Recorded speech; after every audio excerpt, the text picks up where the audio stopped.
தந்தைக்கு செய்யும் பணிவிடை. ஒவ்வொரு மகனும் மகளும் படித்து உணர வேண்டியது. படித்ததில் வலித்தது. பொதுவாக தந்தைகளின் இறுதிக் காலம் பெரும்பாலும் மௌனத்திலும் தனிமையிலும் சில சமயம் ஒதுக்கி வைக்கப்பட்டும் புறக்கணிப்பிலும் கழிய நேரிடுகிறது என்பது வருத்தத்துக்குரியது. இதனால்தான் தந்தைமார் தாம் உழைத்துக் கொண்டே இருக்க வேண்டுமென்றும் முற்றாக ஓய்வு பெற்று மூளைக்கு செல்வதற்கு முன்னர் மரணித்துவிட வேண்டும் என்றும் நினைக்கின்றனர்.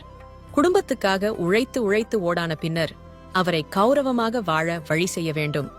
மூளையில் இருத்தி மௌனத்தில் ஆழ்த்தி 3 வேளையும் சாப்பிட்டுவிட்டு பேசாமல் கிடந்தால் போதும் என்ற மனப்பான்மையுடன் தான் பல பிள்ளைகள் தந்தைமாரை நடத்தி வருகின்றனர். வயதான தந்தை தன் குடும்பத்தினரிடமிருந்து மிக கொஞ்சமாகத்தான் கேட்பார். ஏனெனில் கேட்டு பழகாத குடும்பத் தலைவராக இருந்தவர், கொடுக்க மட்டுமே தெரிந்து வைத்திருந்தவர். எனவே வயதான காலத்தில் வாய் திறந்து கேட்க மாட்டார். குடும்பத்தினர்தான் அவரின் தேவைகளை அறிந்து நிறைவேற்றி வைக்க வேண்டும்.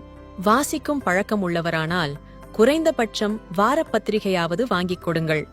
சில்லறை செலவுகளுக்காக கொஞ்சம் பணமும் கொடுங்கள். மூலையில் அமர்த்தாமல் சிறிய வேலைகளை கொடுங்கள். பேரன் பேத்திகளை அவரிடமிருந்து பிரிக்காதீர்கள். அவர்கள் தந்தையால் கொண்டாடப்படும் செல்வங்கள். குடும்பத் தேவைகளை பார்த்து பார்த்து செய்தவருக்கு இப்போது உங்கள் காலம் பார்த்து பார்த்து செய்வதற்கு. ஒருவர் மறைந்த பின்னர் அதை செய்யவில்லையே, இதை செய்திருக்கலாமே என்று எண்ணி புலம்புவதை விட அவர் உயிருடன் இருக்கும்போதே தந்தையின் இறுதி காலம் அமைதியாக கழிவதற்கு வழி செய்யுங்கள். வயதானவர்களுக்கு தனிமை மிக கொடுமையானது. ஒரு சிறிய வானொலியை வாங்கிக் கொடுங்கள். முடிந்தால் தனி டிவி, இல்லையேல் உங்களுடன் அமர்ந்து தொலைக்காட்சி நிகழ்ச்சிகளை பார்க்க விடுங்கள். நல்ல நண்பர்களை சந்திக்க செய்யுங்கள். உறவுகளோடு பேச வையுங்கள்.